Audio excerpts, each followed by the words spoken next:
Hello. Is it Kia ora? Is that right? Oh, I'm hesitant. I'm sorry. We Americans can't pronounce anything. Even our own language we don't really do very well with. Although better than you, I'm not going to lie. But at least we finished the word and don't shorten everything. But hello, thank you so much for your hospitality and warm welcome. After watching how you all needle each other with whatever it is, tall poppy syndrome, sarcasm, and call it love, I'm very grateful that I experienced the American form of love, or the G's, like actual love, not that love. But no, seriously, thank you. It was an easy yes to come down. This is a little cheesy, but I have wanted to visit your country since I think I was 12 years old. My son's with me, he's 13. And I remember it was back in the slideshow days when somebody would come back from a trip. This is really dating myself. And they would have a slideshow of the trip. And I remember a family friend who just got back from New Zealand, and it was just pre-Lord of the Rings, before you were famous all over the world for your beauty. It was just sheep and mountains, and I just thought, I want to go there someday. So it took me a few decades, but here I am. And I'm so happy, honestly, my kind of driving passion, we'll talk later in the day a little bit about some of my autobiography, but really got to my early 30s after my whole life in the church. My dad's a pastor and all of that, and really felt stuck in my apprenticeship, as I would say, to Jesus of Nazareth, and really in my spiritual formation, which is language we'll define in a bit. And so it's been really a journey for me into how do we actually change to become more like Jesus, and in doing so, our real, true self. So I don't have all the answers by any stretch of the imagination, but I feel like I'm asking some good questions, and I think you are too. And so let's just go on that journey together. I'll share what I have to learn and to offer, and then hopefully you do the same. If you have a Bible, please turn to the Gospel of Mark, chapter 1. Our morning session is very simple and straight down the middle. Most of the kind of key stuff I have to offer is this afternoon, so don't overeat at lunch. But this morning, let me just kind of frame up for you this concept of apprenticeship to Jesus. You know, Jesus was a lot of things. In our day and age, we often think of Jesus as the Son of God, which he was. Or if you have spent time in the New Testament, we think of him as the Messiah, or this long-awaited King of Israel and the world, and that's true as well.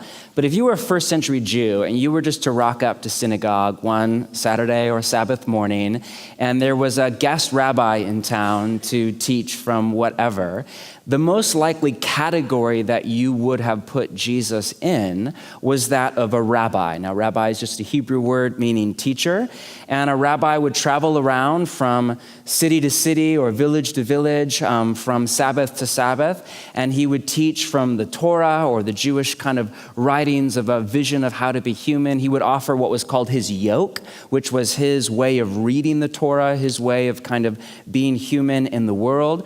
And this is first and foremost what Jesus was. Of the 90 or so times that people engage with Jesus in the four Gospels, over 60 of those he's called rabbi or teacher. But tragically, this is a very simple idea that we've lost sight of in the West for all sorts of reasons. The kind of Protestant Catholic tension, I don't know if that's a big deal down here or not. More recently, at least in my country, the liberal conservative rift between right and left, where kind of the liberals took Jesus the teacher and the conservatives took Jesus the Son of God, and it was really messy in the divorce and really tragic. And so this is an idea that many of us need to recapture of Jesus, first off, as smart, like I would argue is the most intelligent human being to ever walk the face of the earth, with a brilliant vision, not only of God, but of what it means to be human. And this is the beauty of Jesus, the God-man, as we would say in English, this divinity and humanity in the exact same place. In Jesus, we see not only what God is like, but we see a vision of what human beings have the potential to be like as well. So let's just read a story or two before we talk about it of Jesus the rabbi and the apprentices in his wake. Mark chapter 1, take a look at this well-known story, verse 16. As Jesus walked beside the Sea of Galilee, he saw Simon and his brother Andrew casting a net into the lake, for they were fishermen. "Come, follow me," Jesus said, "and I will send you out to fish for people." Now, once they left their nets and they followed him. We had gone a little farther. He saw James, son of Zebedee, and his brother John in a boat preparing their nets. Without delay, he called them as well. And they left their father Zebedee in the boat with the hired men and followed him. Turn the page, chapter 2, verse 13. Once again, Jesus went out to beside the lake. A large crowd came to him, and he began to teach them. He's a teacher. He's a rabbi. That's what he does. As he walked along, he saw Levi, son of Alphaeus, sitting at the tax collector's booth. "Follow me," Jesus told him, and Levi got up and followed him. Turn the page again, chapter 3. Take a look at verse 13. Jesus went up on a mountainside and called, there's that language again, to him those he wanted, and they came to him. He appointed 12 that they might be with him, and that he might send them out to preach and to have authority to drive out demons. These are the 12 he appointed: Simon, to whom he gave the name Peter; James, son of Zebedee, and his brother John. To them he gave the name something or other, which means sons of thunder; Andrew, Philip, Bartholomew, Matthew, Thomas, James, son of Alphaeus, Thaddeus, Simon the Zealot, and Judas Iscariot, who later betrayed him. One more, turn over to Mark chapter 8. Near the end, verse 34. Then Jesus called the crowd to him. Pay attention to that. We'll come back to that. Along with his disciples. And he said, quote, "Whoever wants to be my disciple must deny themselves, take up their cross, and follow me. For whoever wants to save their life will lose it." The word life there is psyche in Greek, where we get the word psychology. It can also be translated soul. It's all of you. Whoever wants to save their soul will lose it, but whoever loses their life for me and the gospel will save it. What good is it for someone to gain the whole world yet forfeit their soul? Or what can anyone give in exchange for their soul? Did you see a pattern in those stories? And that's just a sample set. There are many more. In story after story, the invitation of Jesus was not, "Hey, everybody, become a Christian," or "believe in me," or "believe the right things about God and the Bible and myself and what's about to happen in my death and resurrection. And in the meantime, just kind of wait for life after death and be a nice person and go to church." Instead, the invitation was, "Come and follow me," or another way to translate that is, "Come and be my disciple." Now, the word disciple in Hebrew is talmidim, and there are all sorts of ways to translate that. It can be translated, disciple is a fine translation. It's just not a word that's used in English anymore outside of the church, so it's a bit foreign, and often people import meanings into it. For example, at least in my country, normally it's used as a verb. It's never used as a verb one time in the New Testament. So in the New Testament, you don't disciple anybody any more than you Christian somebody or believer somebody. You either are, like people always ask me, "Who are you discipling?" And I just want to quit back, "Who are you Christianing?" You know? Who are you believering or whatever? It's not a verb. It's a noun. It's not something you do. It's definitely not something that is done to you. It is something that you are.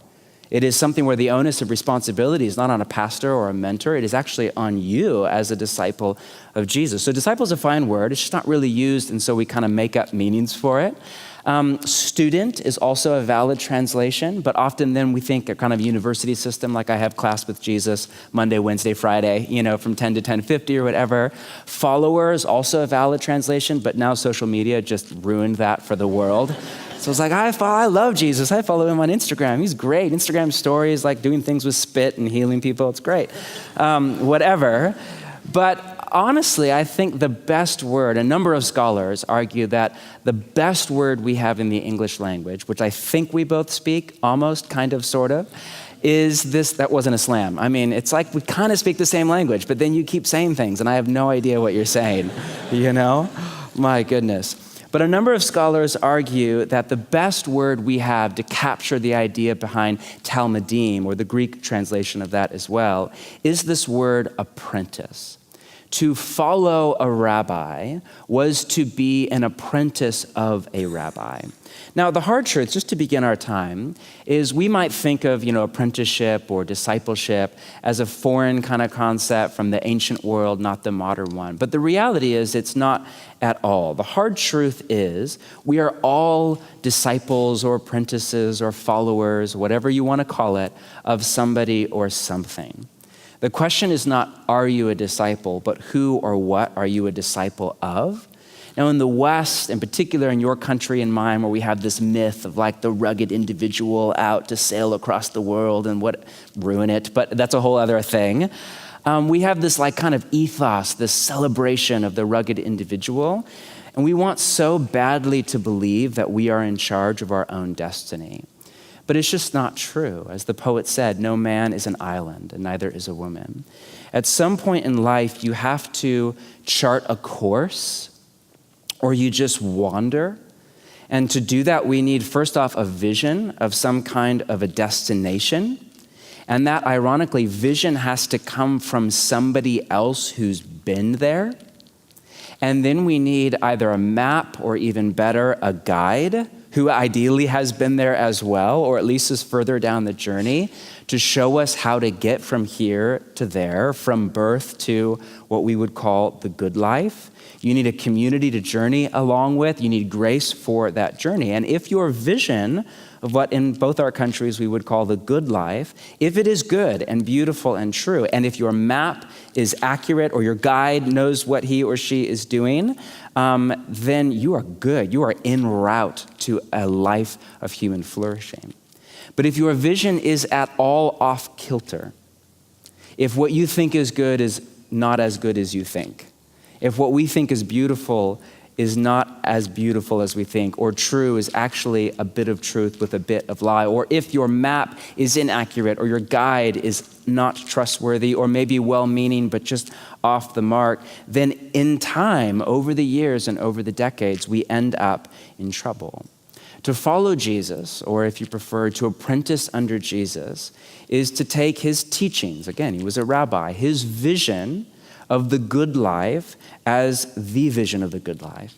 It's to take his map to his destination. It's to take, and I don't just mean heaven or hell, I mean to human flourishing, to take his presence as your guide, his community, the people to your right and to your left as those that you journey with, and his grace for the journey. This is essentially what it means to be a disciple or an apprentice or a follower of Jesus. It's just to apprentice under Jesus into his vision of the good life. And just again to say it, you are all disciples of somebody or something. If you're here and you don't buy any of this, all of us, none of us have been where we want to go. So all of us work off a map to move forward into our vision of the good life. To follow Jesus is just to take Jesus' vision, his map, and his presence as our guide. Now, just to frame our time, to be an apprentice of a rabbi, both in the first century and for us in the 21st century, was a very simple endeavor. It was just to organize your life around three very simple goals: to be with Jesus for us, to become like Jesus, and to do what he did. Just a short word on each. First off, be with Jesus. So Jesus did not make up apprenticeship or discipleship. Many of us don't realize that. He was not the first rabbi to have disciples or the last. In fact, in the first century, discipleship was the apex of the Jewish education system, similar to our PhD or something like that, where three basic levels. There was the Beit Sefer, or the house of learning, the house of the book, which was kind of our version of primary school or whatever you call it here, up till about age 11 or 12. You would memorize the entire Torah, Genesis to Deuteronomy, put to memory. It's an oral culture, pre-codex, all of that. And then at that point, 90+% of students were done. You would go home and you would join the family business, work on the farm, apprentice under your dad, mom, whatever. But then the best of the best moved on to a second level of education called Beit Talmud, or Beit Sefer, the house of learning, which was actually a room or a little house built off the side of the synagogue where you would study under a full-time teacher, either a rabbi or a scribe, and you would memorize over the next 3, 4, 5 years of your life the entire, what we call the Old Testament, Genesis to Malachi, put to memory, right? So when Jesus or Paul, whoever quotes scripture right and left, that was a pre-Google world. They literally, and if they get it wrong once in a while, show them a little grace, all right? Pre-Google, they had the entire Old Testament put to memory. Then again, at that point, you're 15, you're 16 years old, the vast majority went back to the family business.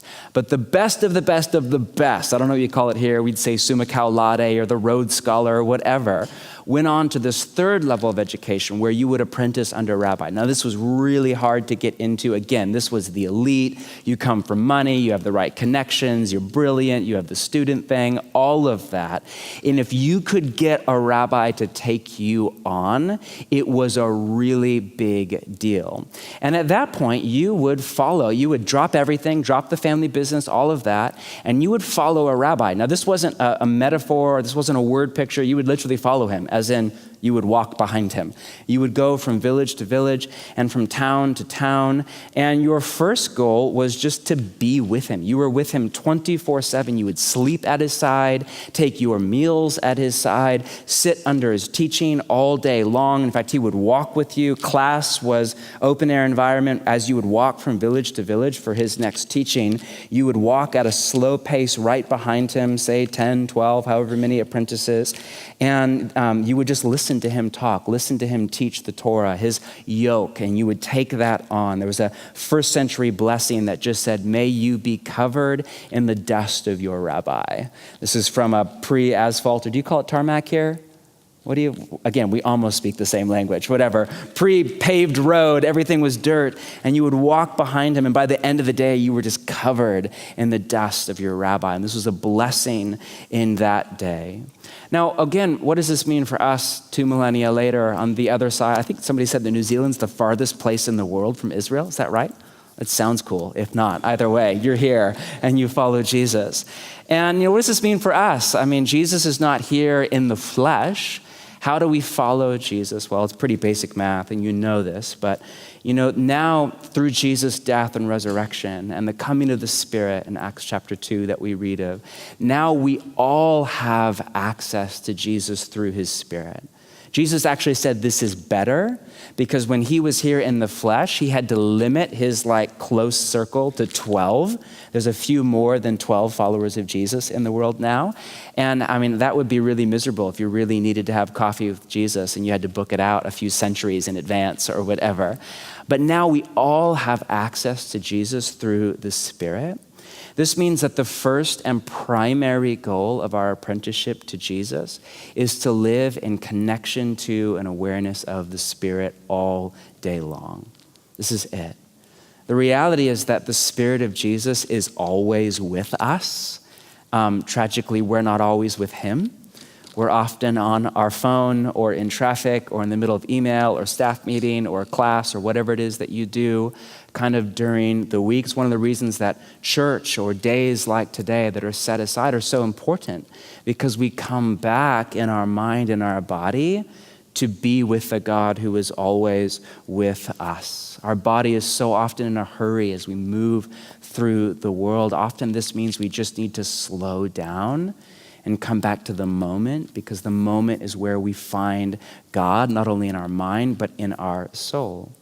Now, whatever you want to call this, Jesus called this way of life abiding, which is another word picture of a vineyard. I hear you have some lovely vineyards not far away. It's a beautiful word picture of this vine and this branch, and that's what life was with God for Jesus.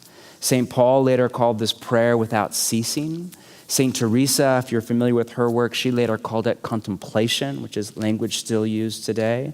Brother Lawrence, that Parisian monk from a few hundred years ago, called it the practice of the presence of God. I think that's one of my favorite names for it because it takes practice. A.W. Tozer called it constant, conscious communion. And all of this comes as the natural byproduct of a mind that is set on God all through the day. I don't know if you've read this. I've been savoring I have a few books that I keep in my bedside table just to come back to on a regular basis. And one it's barely a book. It's, I think, 45 pages long. It's called Letters by a Modern Day Mystic by Frank Laubach. Anybody read that? He was an American missionary to the Philippines and about a century ago to the Moros, which is a Muslim group in the Philippines, part of the silent billion at the time of people who could not read or write. He's the only missionary to ever make it onto a U.S. postage stamp. Not that you care, but we think that's kind of a cool thing.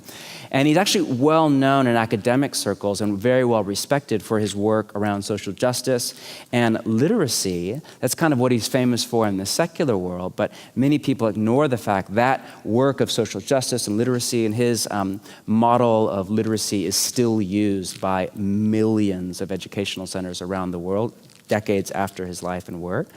But people often forget that grew out of a deeper life passion, which was what he called the practice of the presence of God. Early on, he called it his game with minutes. He would play this little game where he would just every single minute of the day, his goal was to just turn his mind to God for 1 second of 1 minute every single day. And think about it, that's an easy thing, and it's the hardest thing in the world, right?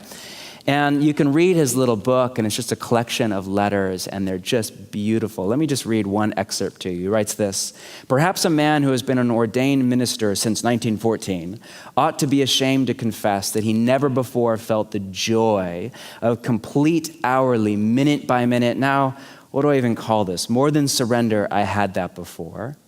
More than listening to God, I tried that before. I cannot find the word that will mean to you or me what I am now experiencing. It is a will act. I compel my mind to open straight out toward God.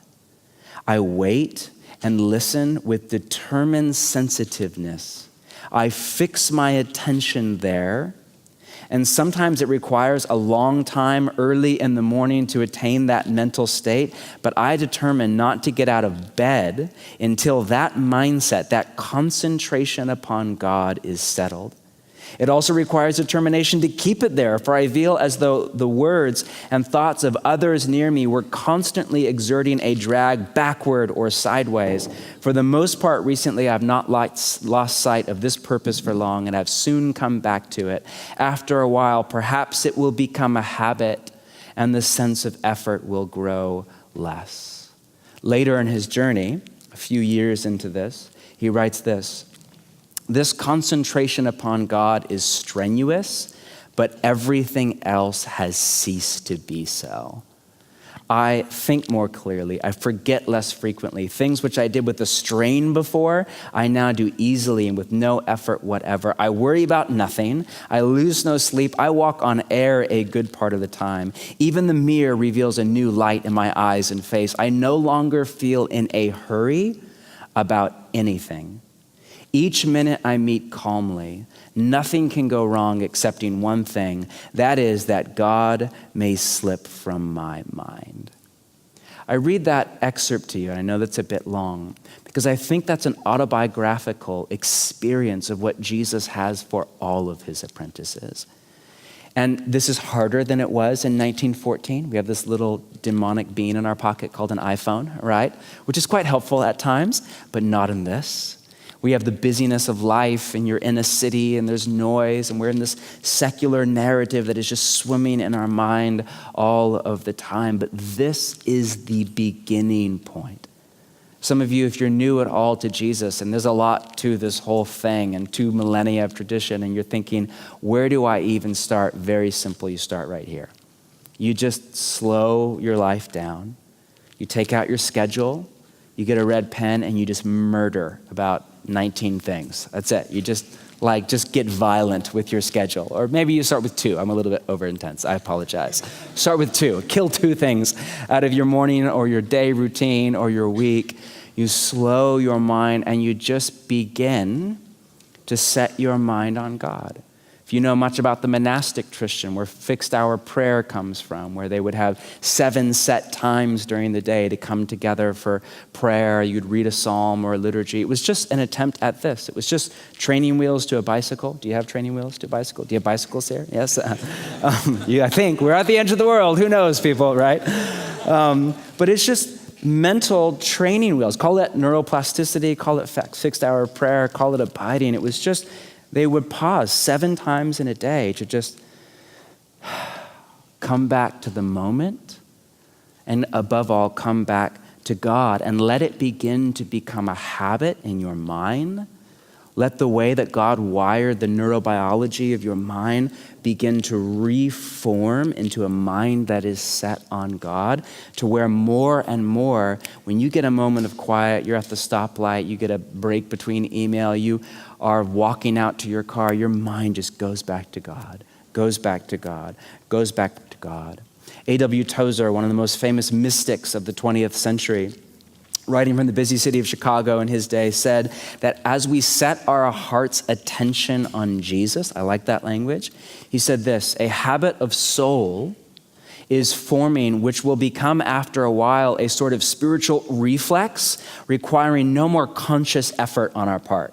So if you're new to the practice, it's like, okay, you set the alarm on your, Apple Watch or whatever, and it's like every hour, bang, bang, bang. You're like, think about God. Okay, what do I think about again? Okay, and it feels awkward, and it feels clumsy, and it feels like an act of the will. But as you grow and as you mature into it over months, over years, over a lifetime, your mind just goes right to God.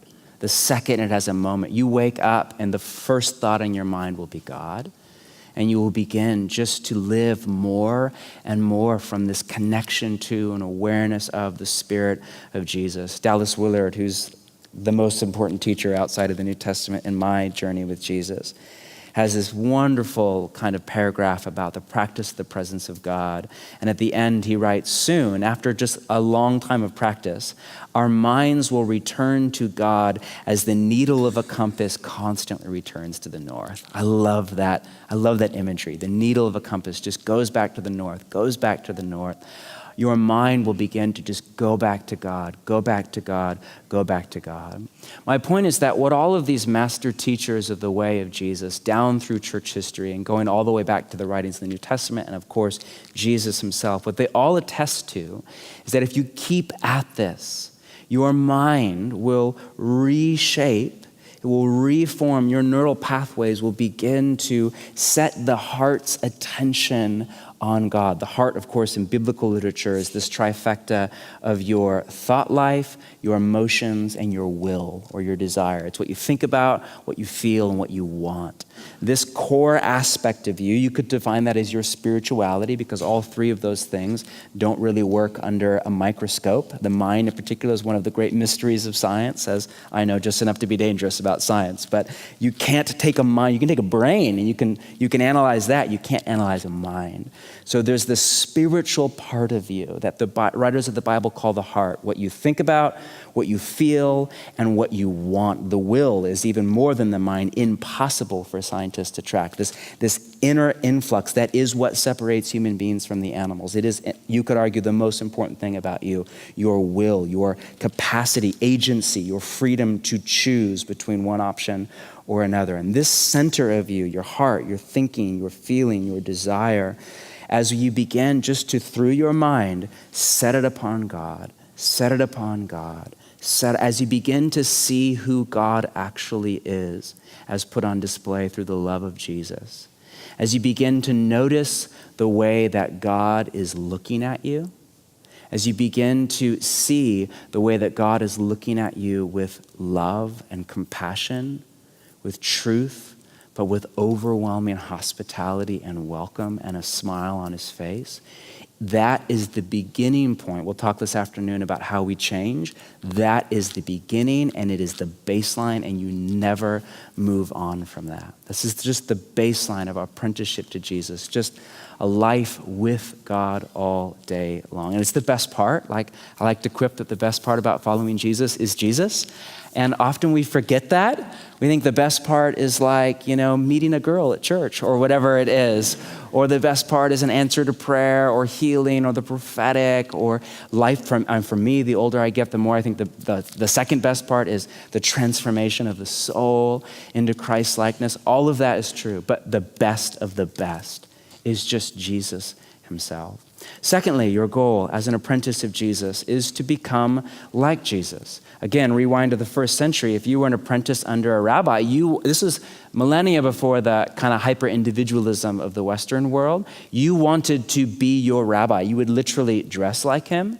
You would copy not only his theology, his way of reading Torah, you would copy his tone of voice, his mannerisms. You would mimic him because you wanted to be him.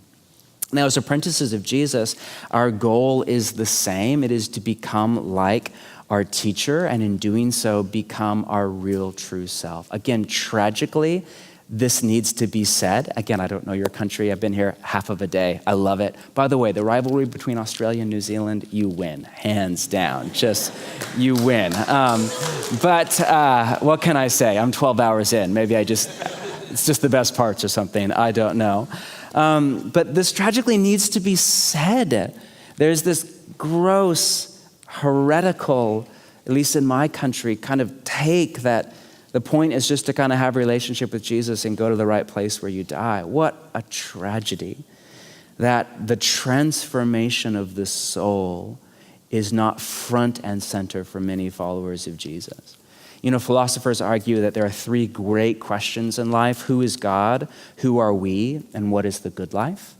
Obviously, the secular narrative has a radically different answer to all three of those questions. Who is God? There is none. He, she, it is a myth from a pre-scientific age. Now we know better. We have a microscope. Who are we? We're animals with time and chance on our side. What is the good life? Well, since there is no meaning or purpose to life, all of this is just an accident.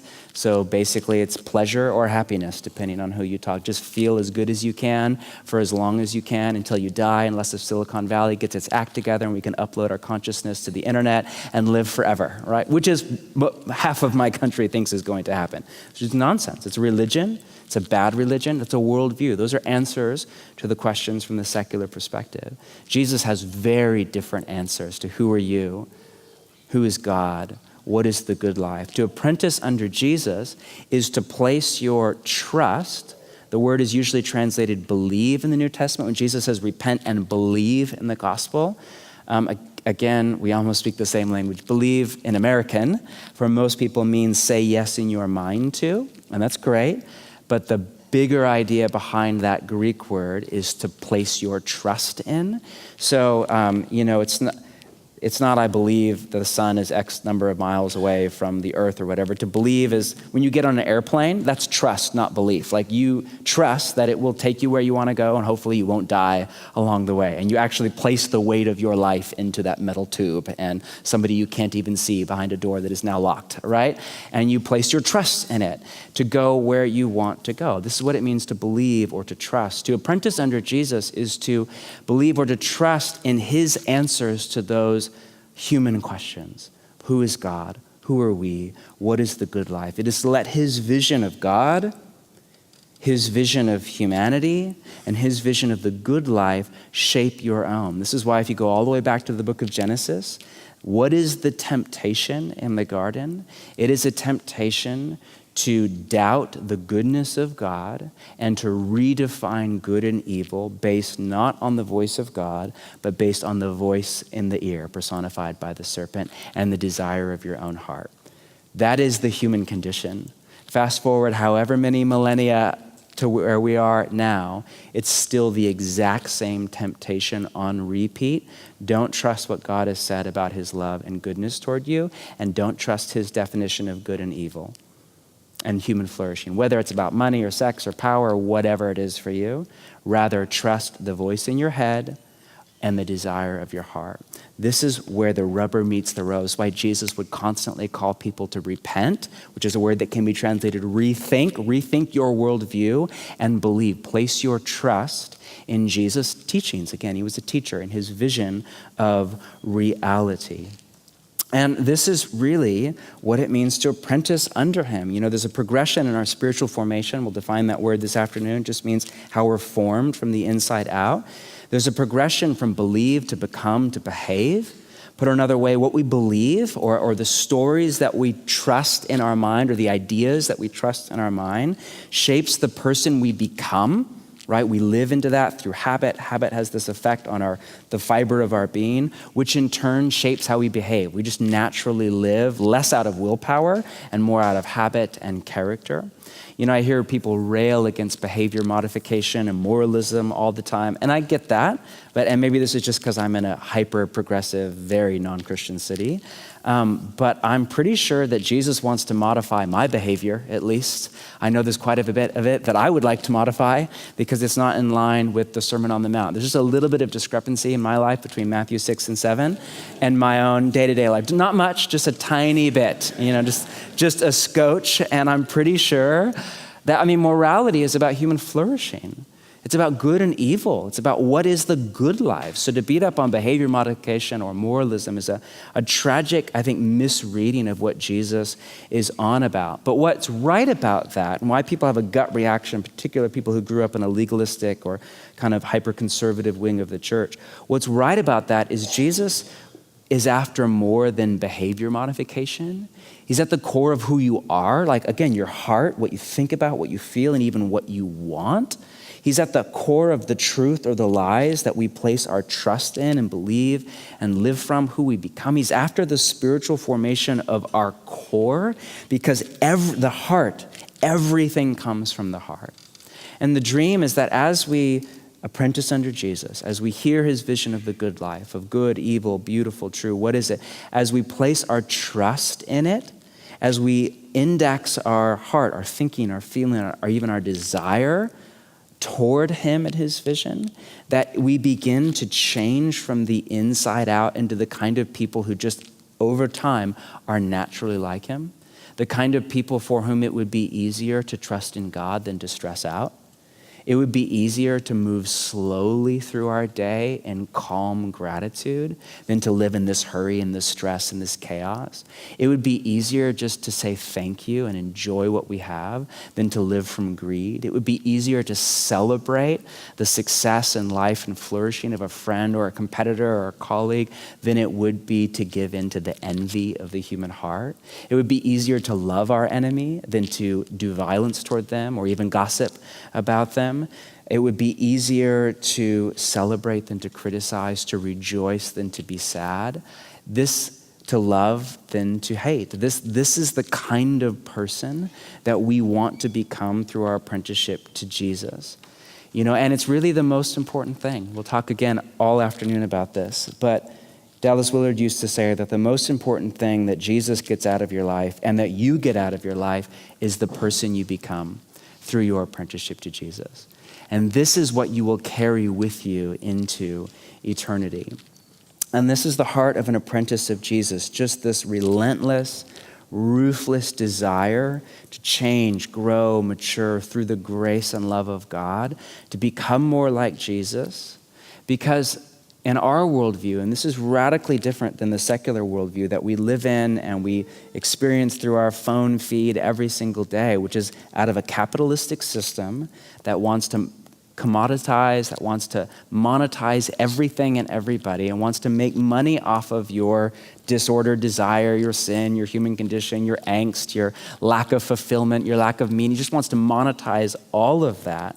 And so it constantly screams to us that the good life or happiness is the result of circumstances, right? If you just get the right economic level, you get the right salary, you get the right job, you get the right body, you get the right partner, you get the right fame, you get whatever it is for you, surf that morning, whatever it is for you, that's how you achieve the happy life. And then if that's your working theory of how to live a happy life, life just becomes, you realize this as you hit, I don't know, near 30 or so, that life is just one giant game of whack-a-mole, you know what I mean? Like you fix one problem, you're like, if I just get this fixed, if I just graduate from college and get a good job, it's like you whack that mole and then it's like another one comes up. Well, okay, if I just fix this one, boom, and it's another one. And then all of a sudden you realize this just doesn't stop. I was just whack-a-mole. It's just over and over and over again. Rohr says that we try to change our circumstances to avoid changing our character, right? Because we think that's the way to manipulate the external circumstances of our life is the route to happiness, where we just play into the propaganda of advertising that just wants to sell us another thing, give us a new identity that's external, not internal, that we achieve rather than we discover.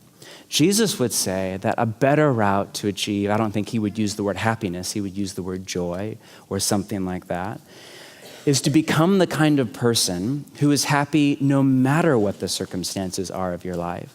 For whom life, I think is the word Jesus would use, is the result of communion with God and your character that comes over years of life with him.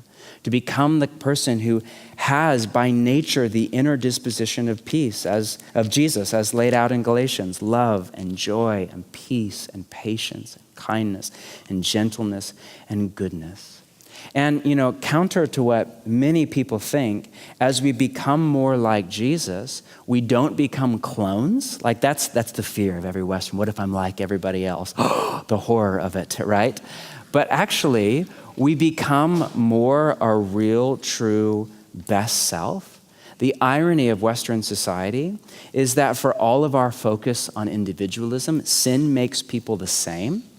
Like if you just set aside everything, gender, socioeconomic class, ethnic background, worldview, education, religion, just set all of that aside and you devolve human beings to desire, specifically what the writers in the New Testament call the flesh, your desires that are bent in the wrong direction, you really come up with a pretty short list, hence the 10 Commandments.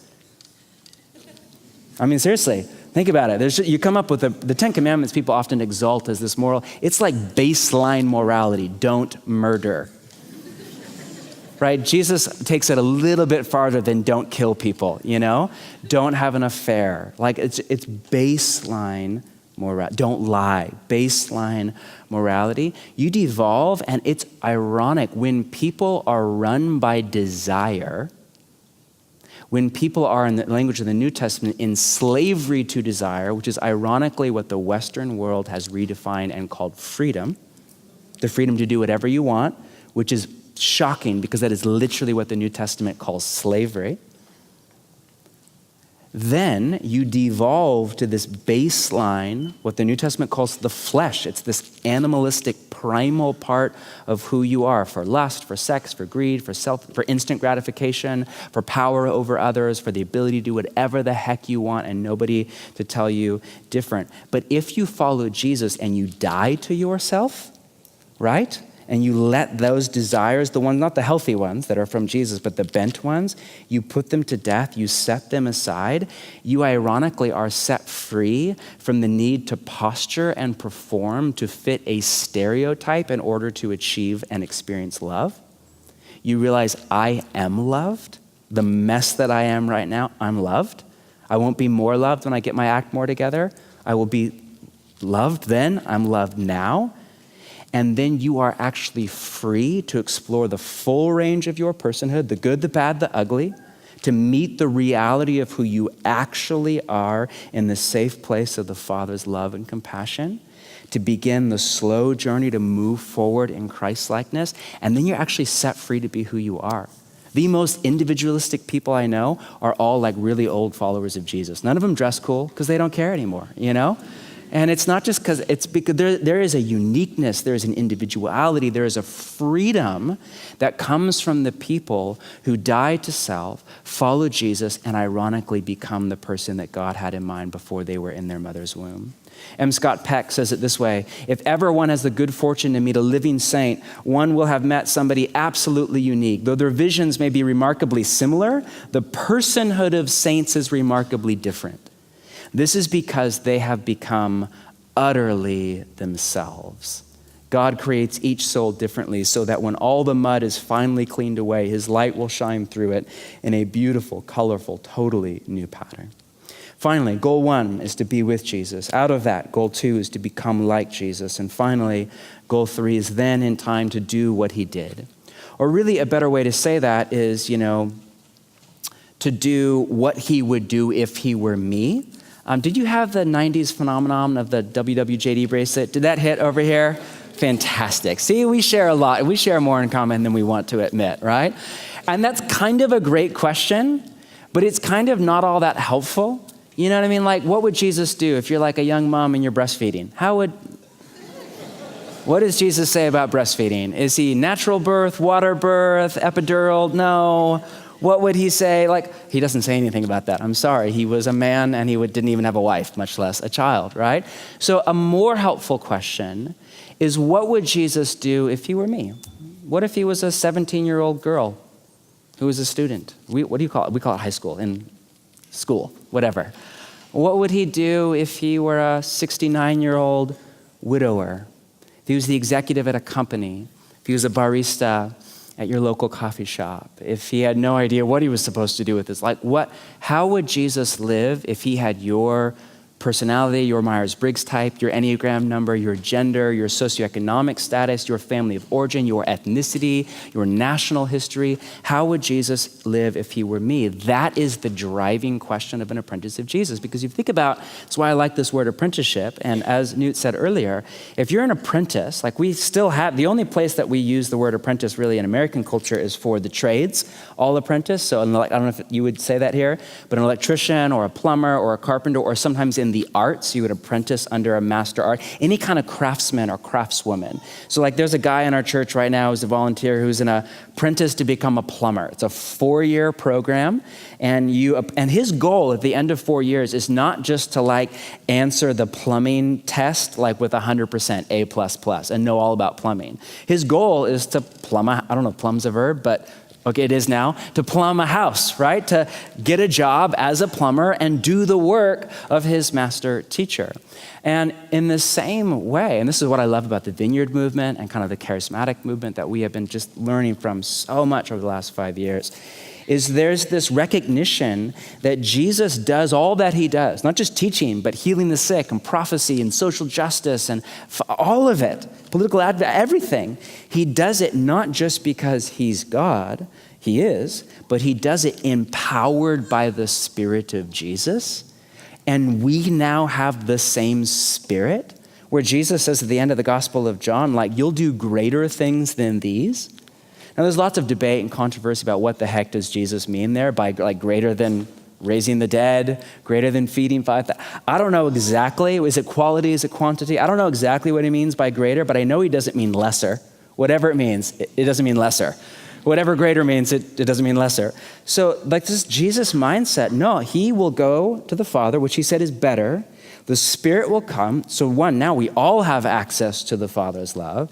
And that same Spirit will empower you to do what Jesus did, which means you read a story about Jesus healing the sick. Your goal as an apprentice of Jesus is to grow and mature in the power of the Spirit to where you heal the sick. You prophesy. You do your work, whether it's as a rabbi or a professor or a full-time parent or a barista or an architect or an engineer or whatever it is that you do with your life. This is the driving framework of Jesus, where there is no divide between sacred and secular, between your job and your discipleship and your life and your community. All of it is under this rubric. Whether you're an engineer or a parent, whether you're a day off or your vacation or you're at the office, all of it is under this rubric of I follow Jesus. What would he do if he were me? And I love that that's a question with an open answer to it, right? There's no test. Sometimes there's not even right or wrong. There's just the question It's not about the answer, it's about living the question. And think about some of the great questions of our day, whether it be around racial injustice or colonization or around the role of money in society or political theory. Sometimes we just have to live the questions. It's less about the right answer. It's what would Jesus do if he were me? And we act out with this creative freedom that God put in us, his call on our lives. So be with Jesus, become like Jesus, and do what he would do if he were me.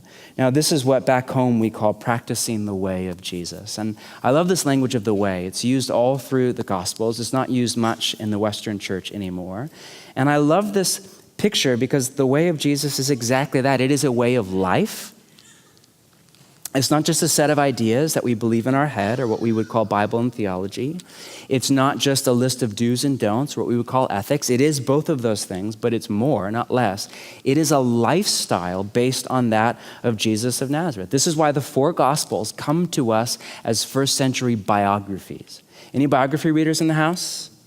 You know who you are. It takes a special kind of person to give 800 pages to a dead person, you know?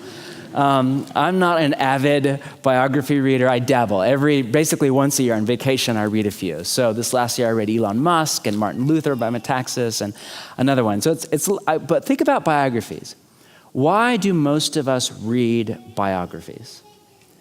Usually we read a biography of a luminary. It's rare to read a biography of like Bob, you know what I mean? Normally it's Steve Jobs, or it's Benjamin Franklin, or it's, I don't know who would be really cool down here. Forgive my lack of cultural awareness. But whoever it is, we read about some luminary, some man, some woman who was a bright thinker, an incredible leader who changed the world because we want to be like them, or in some of their cases, we don't want to be like them at all. And we want to either copy or avoid at whatever cost that kind of a life. And so when you read a biography, at least the way most of us, is you read a detail about the life of said luminary, and you often think, how could I incorporate that detail into my life? So a hero of mine is Dallas Willard. I read his biography this last summer on vacation. Sorry, it's winter where I'm from. It's confusing, I know. Last winter, I don't know, whatever, forget that. My last summer. And just, he's a hero of mine. And just reading about how he would wake up every morning, and before he would let himself get out of bed, he would lie there, often with Psalm 23, and he would just set his mind on God, and he would just sit in the love and compassion of God, and he would wait until his heart was just set in attention and awareness on the love of God before he would ever get out of bed. So I read that, and I don't just think, wow, cool. I think, okay, I know what I'm doing in the morning, right? Because I want to become like him. I want to be transformed to become more like Jesus ultimately, but I don't mind being like Dallas Willard either. And so I then copy that detail into my morning routine. This has been a year now, and I'm still in this place. I love it. I can't think of a better way now to begin each morning. My point is, this is how you read biographies. Tragically, very few of us read Matthew, Mark, Luke, and John this way. Notice that we'll talk all afternoon about the role of the practices or the spiritual disciplines. With a few exceptions, they are never commanded. Jesus does not command you to have a quiet time in the morning. He doesn't command you to read the Bible at all, much less read through the Bible in a year or Lectio Divina or whatever your style is. He doesn't command you to go to church on Sunday. He just does all of these things and then says, come, apprentice under me. That's how it works. Like maybe you could argue he commands you to pray. That's about the one thing. Other than that, you just read, Jesus got up early in the morning. He went off to a solitary place and there he prayed. Jesus was in the synagogue, quote, as was his custom one Sabbath morning. And then Jesus would just regularly say, come, follow me. Come, apprentice under me. Another way to translate that is come, copy the details of my life.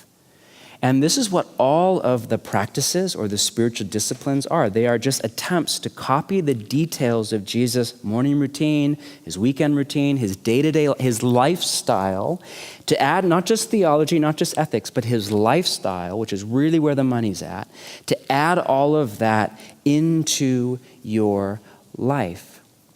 With the result that all of the practices, every last one, whatever your list is, silence and solitude, Sabbath, prayer, fasting, church, all of it, worship by singing, all of it, the end goal is just to make space for God, to set your mind and your body, not just your mind, all of you, before the Spirit and the truth of God, because it's by Spirit and by truth that we are transformed from the heart out. St. John of the Cross, a Spanish mystic that I've been reading a lot the last few years, writes this: the spiritual life is about making space for God, in our lives a space for God to fill, because his greatest desire is to give himself completely to us. Everything that we'll talk about this afternoon, the practice of spiritual formation, how we change, we'll talk a lot about our part and our responsibility before God. We'll talk about that later. It's kind of the most important thing I have to say today. But do not miss the why behind all of it. Where people get off with the spiritual disciplines, with spiritual formation, is when they forget the why. All of this is about making space for God to love us. There is a discipline, hence the name, and even a duty to them. But the motivation is loving relationship. Because in the post-sexual revolution kind of Western world, love has been redefined as an emotion rather than a virtue. This is hard for many of us to get our head around. We think that to do something out of duty is bad. It's not. It's actually healthy maturity. But love is often manifested as the discipline and duty to make space for relationship. Every Friday morning, my wife and I go out for brunch. I have Fridays off. Our kids are in school. Every Friday morning. There are times when I really want to. There are other times when I'd rather do something else. But it isn't, don't tell her that, please. She's not here, and I'm sure she does not feel that way about me at all, ever. All of you single people are like, how could you dare say that? All the married people are like, yeah, of course, naturally. But there is a duty to it, a discipline even to it. Don't get me wrong, most of the time I really enjoy it. But there's a duty, and then you're like, who is this guy? There's a duty and a discipline to it that is an expression of my love for her. Same with my children, same with my best friends. You know, my best friend just had a baby, and I'm gonna pay out of my pocket to fly down to San Francisco and see his baby. I don't really wanna spend $400. I'll see her in March at this thing we're both gonna be at. But it's an act of duty, basically. But it's the right thing to do. But I'm not doing it out of guilt trip or obligation. I'm doing it because this is my best friend, and I love him. I love him. And I want to be there, not 2 months after her birth, but 2 weeks after her birth, just for 4 hours, just to give them a hug and say, that's love. That's what you do. Through duty and discipline, you make space for loving relationship. Our relationship with Jesus is no different. We get out what we put in. We have to carve out time. This is why I think the number one thing, we'll talk about this tomorrow, any of you around at that church gathering, is we have to slow our life down. This can't be more on top of an already overbusy life. This has to be less. We have to make space for the relationship of love, because everything, back to that first goal, be with Jesus, that is the baseline for everything out of which we change. If you want to take some time later on today, just go read Galatians chapter 5, that famous passage on the fruit of the Spirit that is often bent out of shape into a list of commands to be more virtuous. So often people read that list and think, I need to be more loving. I need to be more joyful. I need to be more, I'm so stressed out. I need to be more peaceful. I'm so impatient with my children. I need to, be more patient, be more. They're not commands. You can't even command them if you want, because many of them are emotional dispositions. You know what I mean? You can command you to act loving, but you can't command to like somebody. There's no switch in you to I'm really sad right now. Okay, be happy. Switch, done, great. Right? If there was, entire industries of medicine and therapy would just go out of business, right? There's no switch. These are not commands. There is one command that Paul repeats that's at Galatians 5, is Paul's exegesis of John chapter 15, on Jesus teaching on abiding. And there's all sorts of allusions in there. And there's one command, he repeats it not once, not twice, but 3 times, and it is to, quote, walk in the Spirit. That's Paul for Jesus, abide in the vine. As you just set your mind on God, put your thoughts, your feelings, your desire on God, notice how God is loving you, and live from that posture of awareness to and connection to God, what happens is Jesus does the work of transformation, and you, over time, it doesn't happen like this, you become more and more loving, more and more joyful, more and more at peace, more and more patient, and on down the list. This is what Jesus has for you, which means your main responsibility in all of this is just to set yourself before God as often as you can every single day. It's just to make space. We have a responsibility to make space for God to love us and transform us for the inside out. So this is my best just take or frame of reference for what it means to apprentice under Jesus. That if you're new to this, 5 years from now, 10 years from now, down the road, one, you experience more and more life with Jesus. You just find that your mind just is in the presence of God more and more. Two, that you become more like Jesus. You are transformed to become a more loving, more joyful, more peaceful, more patient kind of soul. And three, that you just begin to do the kinds of things that Jesus would do if he were you, and to play your small part in the world. In closing, just notice one last thing, that again, the invitation of Jesus is to become an apprentice, not a Christian. You know, I'm guessing you know this, but the word Christian is never used by Jesus once. Christianity is not used at all in the New Testament. The word Christian is used 2 or 3 times in the New Testament by outsiders, not insiders, as an insult that later, post-New Testament, people began to kind of take on and own, like in the way you do if people just mock you for something all the time. You can't beat them. You just, yeah, that's right. That's what I am, kind of thing. But the word that's used not 2 times, but 268 times by Jesus, the writers of the 4 Gospels, the writers of the New Testament, is that word. In Greek, it's mathetes, or disciple, or apprentice. This is Jesus' primary identity. The second one is adelphoi, or brothers, sisters, family. First, we're apprentices of Jesus, and a close second is we're family. This is the language of Jesus. Now, what's the difference in the English language between Christian and disciple? Again, I'm reading some of my own context into yours, and forgive me for that. But in my country, all the word Christian means, I mean, you read that like 80+% of our country is Christian, and then you read about our politics, and you're like, wait a minute, 80% of that country is not following Jesus, right? You read that Donald Trump's a Christian, and you're like, wait a minute, I don't think the driving principles of his life are be with Jesus, become like Jesus, and do what he would do if he was president of the United States. I don't think that's even on his radar, right? There's a voting bloc over there that likes the word Christian. All right, we'll play to that, you know? My point is, in my country, we've created a cultural milieu where you can be a Christian but not an apprentice of Jesus. And that for most people in my country just means you're theistic, you believe in God, you have a quasi-orthodox view of Christianity, the religion that's grown up around Jesus' life, death, resurrection, and teaching, some of it wonderful, some of it not. And you go to church once in a while and you're a quasi-moral person. I don't even know what that means anymore. This is not what Jesus is after. Jesus is not after converts to Christianity, but apprentices into his kingdom vision of life. And this category of Christian is just nowhere to be found in Jesus' mind. You read the 4 Gospels. We read one example in Mark 8. There are 2 categories, not 3. There's the crowds, and there's the apprentices of Jesus.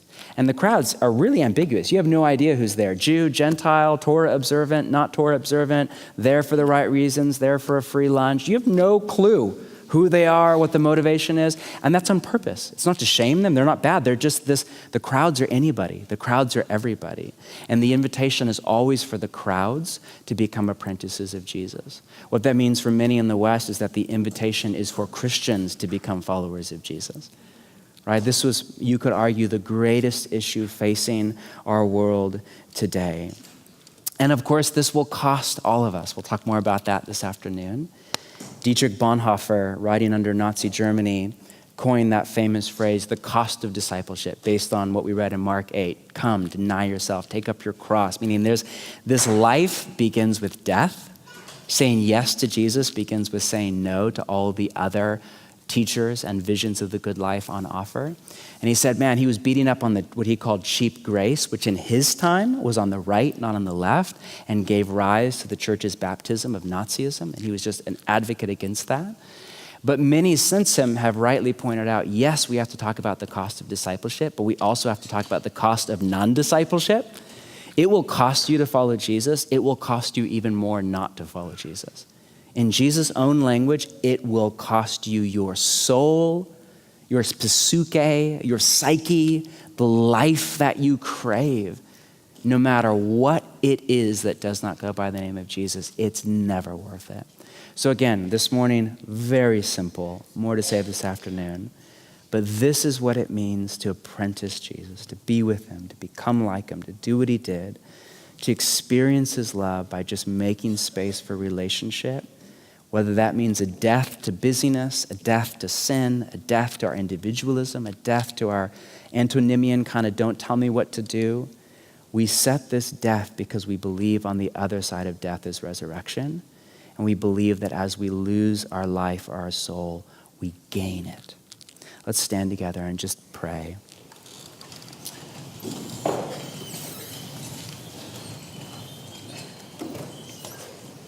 Would you just take a deep breath? And I've said a lot. Let's just have a moment just to wait on God.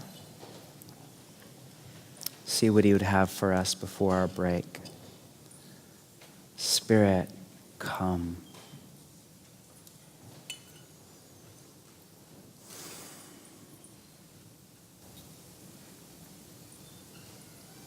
May you just experience the love of God. May you notice how God is noticing you right now.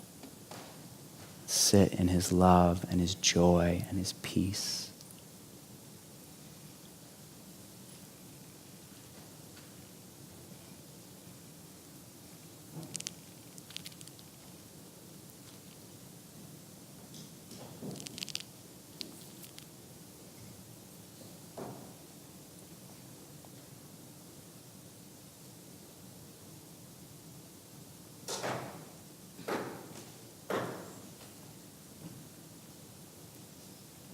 Spirit, come. We're not in a rush. Just take your time.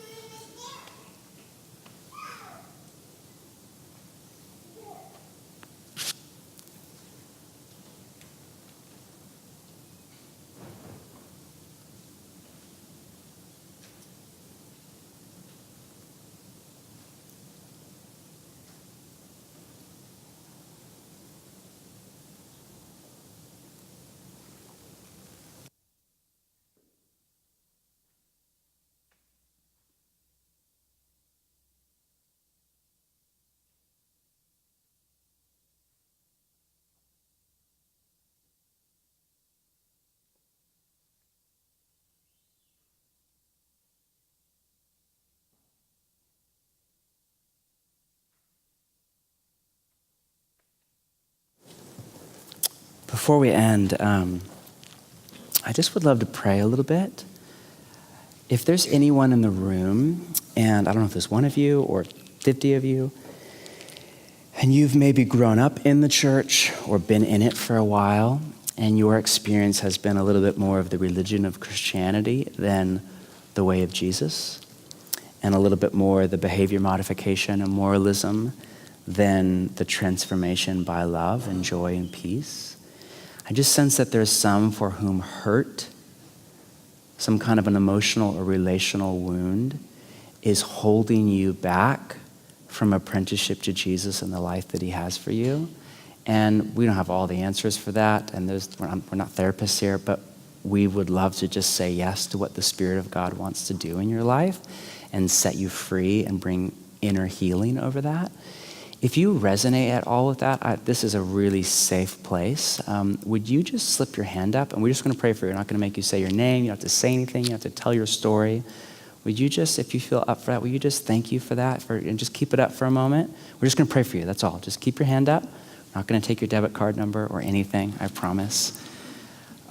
Great. I'm just going to give it 5 seconds. I know it's a little scary. I don't know what the culture is here if you do this or not, but just give it a moment. Okay, now just keep it up. I want to put all of you around them like you're now on the prayer team for Formatio, okay? So I just want to have you, if you follow Jesus and you breathe oxygen, I'd love to have you pray. So maybe half a dozen or so around each hand up. If you know, just look around you, see if there's anybody around you, make sure nobody is missed. Would you just go to them, and if it's appropriate, place a hand on a shoulder. And if you want to get a name, that's it. You don't need to have an interview or journalistic, nothing. Just maybe a name. And then we'll just wait on God. Would you just wait for a moment and see if God brings a word or a phrase or a scripture or something plays in your mind? And then in humility, would you just offer that to them in love and prayer? And if nothing comes to your mind, would you just pray a short prayer of blessing and healing of God over them? And let's just pray for these. So go ahead, circle up. There should be about a quick name thing, about 20 seconds of just quiet as people wait on God, and then just begin to pray. You don't need to whisper, pray as loud as you want. Please make sure nobody is lost. If you put your hand up and people aren't around you, just slip it back up again, and we'll make sure we come around you. Again, we're not in a rush. The many inconvenience for the few.